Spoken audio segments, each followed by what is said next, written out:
back to Equal Opinions Podcast, man, where we talk about sports, man. Unbiasedly, man. We just come with great takes. Um, as y'all will see as it go along, you know what I'm saying? I'll have guests on here with me. For now, it's just me here today. We got a lot to get into with a short amount of time, but we just going to get right into it, you guys. It's just a lot going on. You got the NBA playoffs, NFL draft, of course, just happened. But we're going to get into the hot topics of what's going on right now today. I think first things foremost, I want to start off with just OG Anunoby. Might be out for with a hamstring for a long period of time. I think he's definitely going to miss the next game. But it's just about how long will he be out for. You know, them hamstring injuries are kind of iffy. You know what I mean, with the way they operate sometimes. But for a guy like OG that's really been having probably, I don't know how many of y'all been watching the Knicks, but just the series that he's been having, and it just sucks to be honest with you guys, because OG is really having a historic playoff run, just in totality, not even just his series. But just he's just been hooping, you guys. So, you know, just want to see OG out there play, man. I remember talking to one of my homies. I don't know if it was yesterday or the day before, but I was telling him OG Anunoby's like a poor man's Kawhi Leonard. You know what I mean? Now, that's no disrespect to OG, you know what I mean? But that's what he kind of reminds me of. He can play defense. He can shoot, knock down the jump shot here and there. I wish he would take advantage of the mid-range a little bit more. It's kind of a lost art in today's NBA. I think that would get him an extra 6 to 8 points a game. But, you know, I just love OG's game and what he brings to the table, man. I think losing OG and heading back to Philly might be able to steal one. You know what I mean? That's a series in which I picked the Knicks, especially with Embiid being out, man. It's going to be hard for them to really find, you know, a way to stop Karl Anthony Towns. You know what I mean? Without Joel Embiid on the floor. I mean, I think he's going to have his way. I think Bone is pretty good, but Karl Anthony Towns he's gonna figure him out and have his way against him. You know what I mean? And it's crazy because the Knicks don't even really play through Karl Anthony Towns, so it's kind of crazy to watch how Karl Anthony Towns still scores, still somehow gets a triple-double. I don't understand how people hate on him. If anything, that shows how really good he is. Like, yo, I don't even have to get all my touches. I could get 7 shots a game and somehow still have a triple-double. You know what I mean? Like, imagine if I got 15 shots a game. Like, I probably might have 30. You know what I mean? So I just love watching, you know, Cat. But, you know, it is what it is. Everybody got their own. We ain't going to get into what people like to say about Cat, because we're going to show Cat love over here on Equal Opinions. But I'm going to jump over right into football now. You know what I mean? I'm going to get over back to basketball. But, you know, I heard reports today that Aaron Rodgers is going to be coming back. So this is one of those things, you guys, that's very, very interesting for me, because I was one of those guys last year that was very, very, you know, on the side of Aaron Rodgers coming back and playing ball. And I think it's time to hang it up for him. I think last year showed, you know, how well he could be, you know, at this age and at this point in his career. And, you know, I think the Steelers are, you know, Steelers have always been just a smart organization for such a long time that, you know, it sucks to watch them, you know, excuse my language, be dumbasses and, you know, sign 40-year-old quarterbacks as you're trying to be in a reset. Just play Will Howard, man. You know, play the young guys. You know what I mean? Like, see what you have in them. You know what I mean? Let them grow with the wideouts you have. Aaron Rodgers is not going to be around for 5 more years. He might only be around for just this 1 year. He might not even be around for this entire season, because he's 40. So every hit he takes, I mean, only God knows if he's really going to get up. You know what I mean? That's not a hate, brother. You're 40. Okay, this is not an instance where it's like, you know, LeBron has defeated Father Time, right? But LeBron doesn't play football. Okay, like, yes, it's a basketball. You know, it's contact sport, whatever you want to call it. But football, every single play, you're getting the pause put on you, man. So, like, the way that I look at it is Aaron Rodgers needs to hang it up, guys. Okay? It's that simple. I was one of those guys that was really, really hell-bent on him last year. I thought he was going to be really, really good with DK. But they couldn't throw the ball down the field. I mean, it was ridiculous what I witnessed last year. And, yeah, man, it's just time, man. It's time. I think they need to just move forward, man. Move forward with a young quarterback.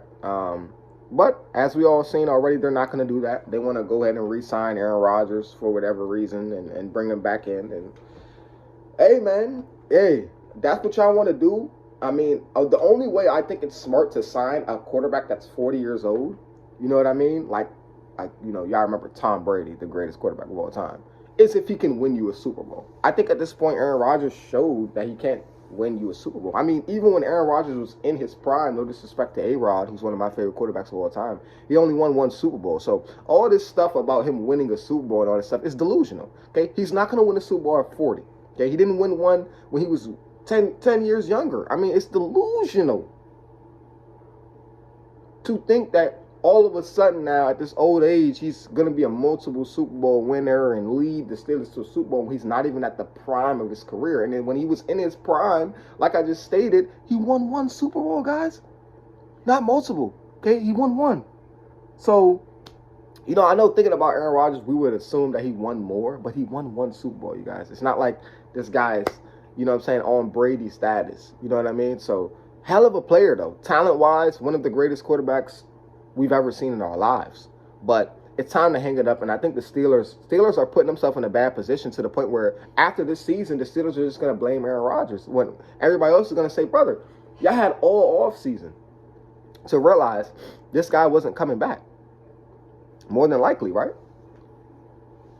And even when he decided to come back, why during that time when he was deciding whether or not he was going to come back or not, why didn't y'all say, you know, Aaron, stay home, brother. Stay home. You're 40. Stay home, man. Enjoy life, man. You know what I mean? Like, your time has come with football, bro. It's time. Okay? That simple, man.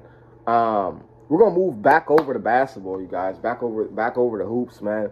I had somebody asked me this question on Twitter the other day, and they were asking me, is Oklahoma City the best team in basketball? And I kind of laughed at them, and I said, what do you think? I mean, when you watch did anybody watch that game one against Oklahoma City and the Lakers? Oh, Oklahoma City looked like they were sleepwalking. The Lakers looked like they were genuinely trying to win the game. Oklahoma City looked like they didn't take the Lakers seriously. Now, y'all can say I'm trolling, whatever the case may be, but just being somebody that's watched basketball over the years, that's how that game looked. Okay, SGA, he did not play well.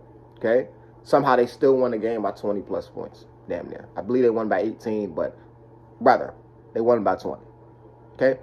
And every time the Lakers seemed like they were getting closer, Thunder just pulled away, got a turnover. You know, this is just a hell of a team, man. And I think it's without a doubt that they're the best team in basketball, but I also believe you can be the best team and still lose. So, you know, that's something that you also factor in. And, you know, not having Jalen Williams is supposed to come back this series. But I think something that is also hasn't been stated with Jalen Williams is that Jalen Williams hasn't been healthy all year, guys.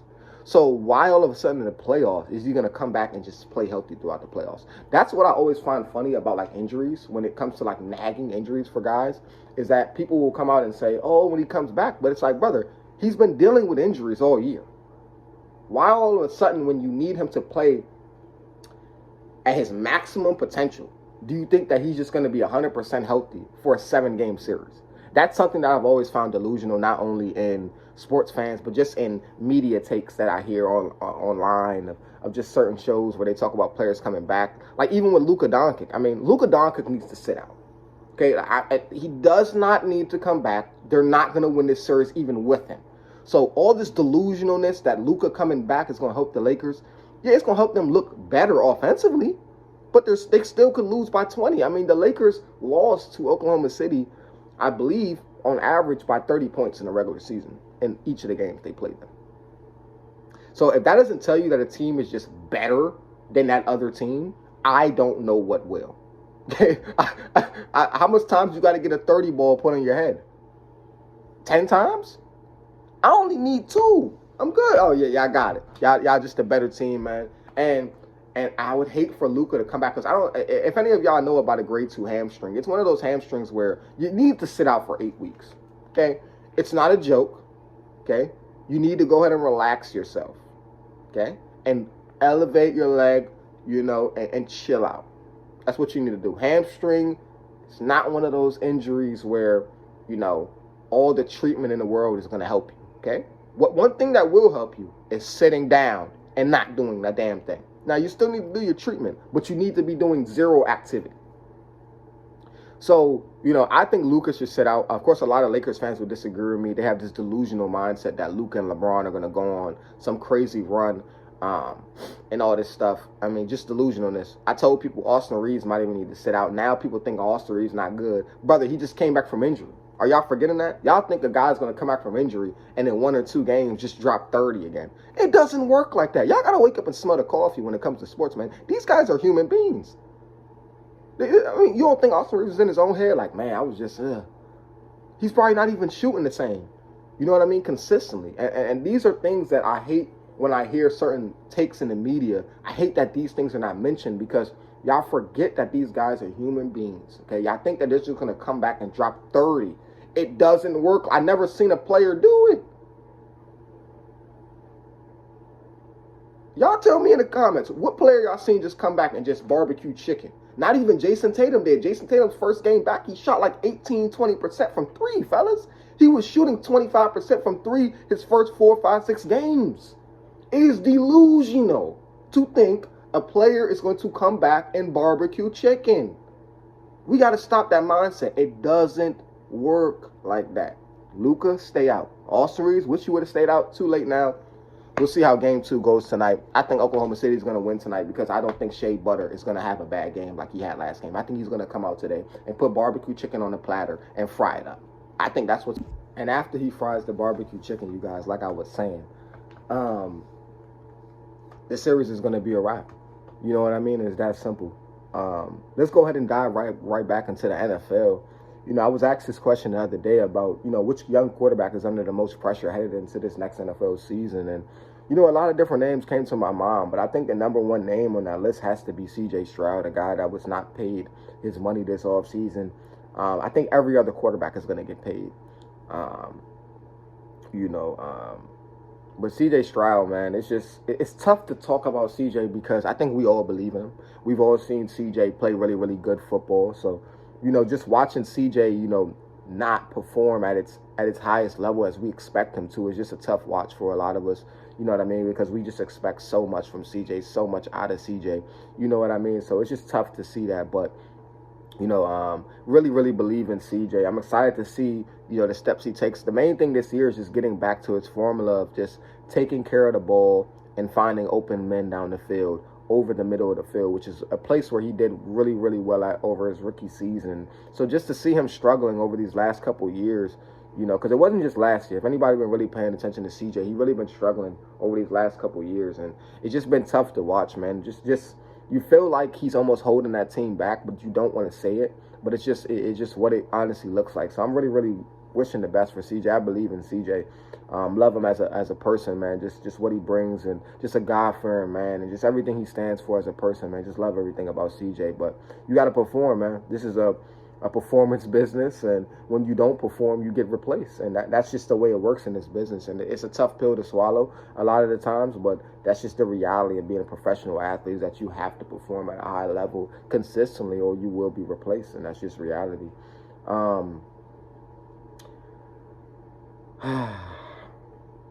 This is kind of a funny subject, in my opinion, with Jaylen Brown. I'm going to go ahead and switch back into that because, losing a 3-1 lead, in my opinion, is not really the time for you to come out and be, stating certain things that are on your mind and certain things that you have problem with the league doing. I think you do those type of stuff when you win.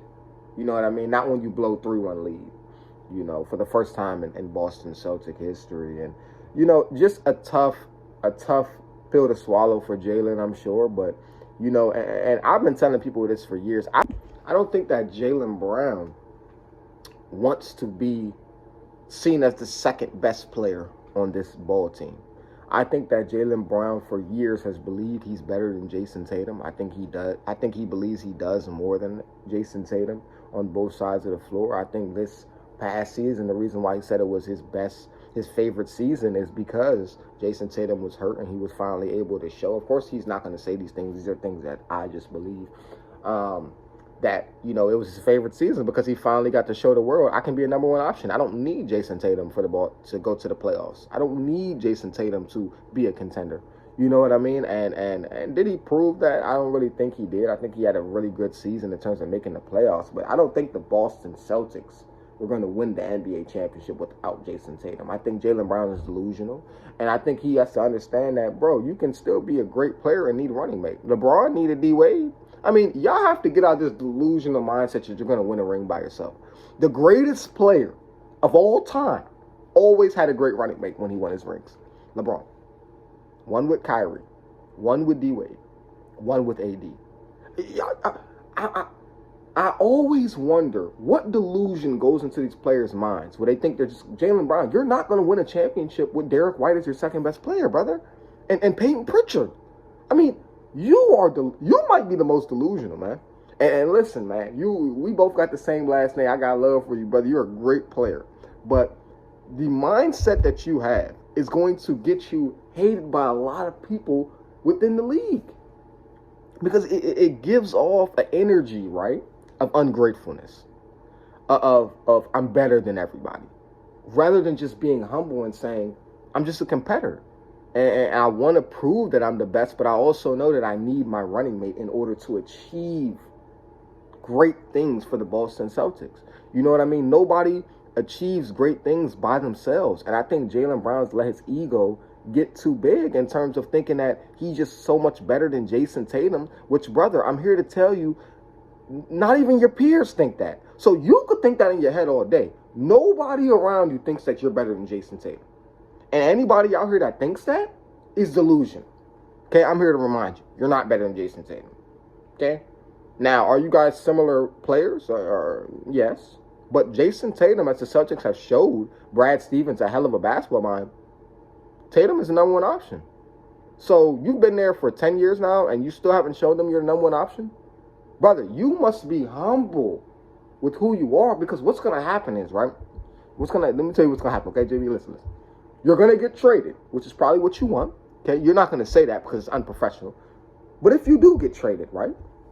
Say, for instance, you go to Milwaukee or something like that, right? And you're playing with guys like Ryan Rollins and all these guys who, no disrespect to Ryan Rollins and them, I think those guys are going to be great players.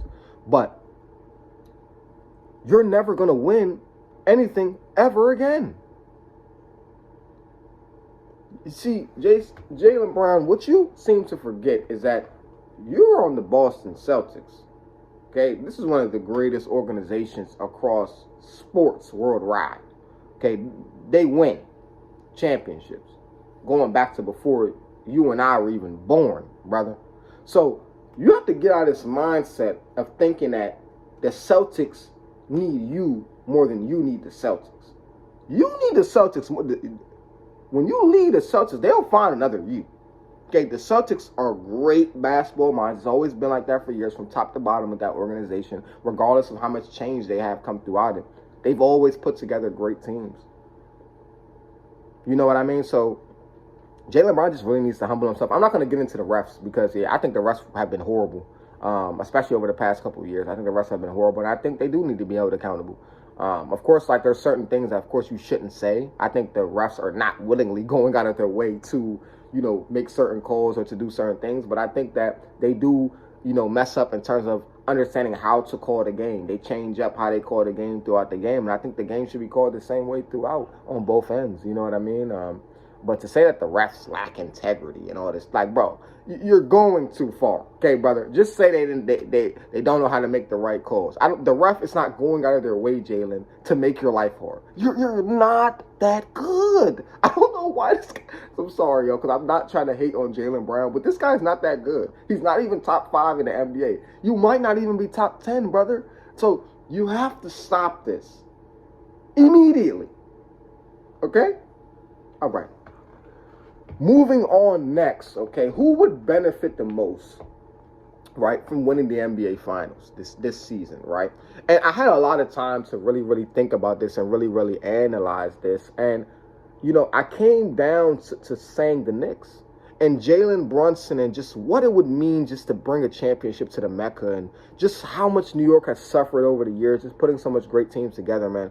I think it would mean a lot to New York to win that championship, but most importantly for Jalen Brunson to finally get respected, man. I think a lot of people have Jalen Brunson right on that edge of star to superstardom. I think some people think he's a star, and some people think he's a superstar, and some people are right in the middle. You know what I mean? And I think winning a championship as the number one option would show people that, yeah, you can be a small guard and win a championship as the best player. And I think a lot of people don't think that right now. I think a lot of people think you need a wing or you know what I'm saying, just a big man, a player that's at least, 6'4", 6'5", or better.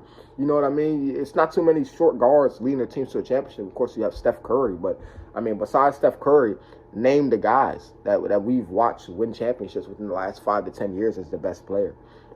You just don't. So it's only Steph and Jalen. We would love to see you perform at a high level. It would just be great to see the Knicks in the finals, you guys. And I'm not even a Knicks fan. It'd just be great to see, New York basketball, you know what I mean, during the NBA finals. So I would love to see that. And I think Jalen Brunson and the Knicks would benefit the most from winning a championship, man. I think, Jalen Brunson, one of those guys that I remember when he was on Dallas, a lot of people were like, who is this guy? I remember that Game 7 where they blew out the Suns and he was hitting wide open threes and breaking people down to his science in the wing. They were like, I didn't even know he had this in his game. But it's like, if you knew Jalen Brunson since Villanova, who was basically the best player on that team, you knew the level that Jalen Brunson was going to reach in the NBA. You just didn't know how fast he was going to reach it. You know what I mean? And that goes to people that really watch basketball. I don't think a lot of people really watch Jalen Brunson at Villanova. I think people watched him when he got to the NBA. You know what I mean? I don't think people knew the dog he had in him and the fight he had to get better. And me and actually watching his career, I always knew that Jalen Brunson would be this type of player. Did I believe he would be the number one option on a championship team? I'll tell you right now, I definitely did not believe that. But I've always thought he would be a star in the NBA. Just the level that he's on, just the basketball pedigree he comes from with his father, knowing the story and reading up and doing my research on him, especially back when I was in high school and seeing, how much he worked on his game and how much getting better really meant to him. You know what I mean? And those are things that, you know what I'm saying, you can't really teach guys. Those are things that really just got to be in you for you to go out there and really, really perform at that high level. So, would love to see Jalen Brunson. And I think he has the most to benefit from winning the NBA Finals. But like I said, you guys, just would love to see Brunson be able to win him a title and move forward with that. Just in terms of everything he's been throughout his career, of his doubt and everything, just would love to see him win an NBA championship. So, but yeah, guys, I think that's pretty much all I have for you today. I think it's a couple other videos that I want to start getting into, man. Let me, guys, see you guys. And I'm going to leave this in here because I don't, you know what I mean? I want y'all to see from the beginning, man, just the bloopers and all that, man. But, just the start of something new, man, that I'm trying to create over here and be consistent with. And, excited to have you guys along for the ride with me, man. We're going to be here again tomorrow after tonight's playoff games, and I'm trying to drop every single day, you guys. So just tell me the different stuff you guys want to hear. Drop questions down below in the comments. Just let me know, man. Remember, like I always told y'all, man, this is equal opinions, man. This is not an echo chamber. You know what I mean? Everybody's opinion here is equal, man. We don't value anybody's opinion over the next one, man. It's all love at the end of the day, man. We just here to spread love, positivity, talk sports, laugh, you know what I'm saying? Enjoy life, man, and just be grateful for it. So, man, I love y'all, man. Let's make sure we're being positive on a daily basis, man. And remember, man, it's always equal opinions.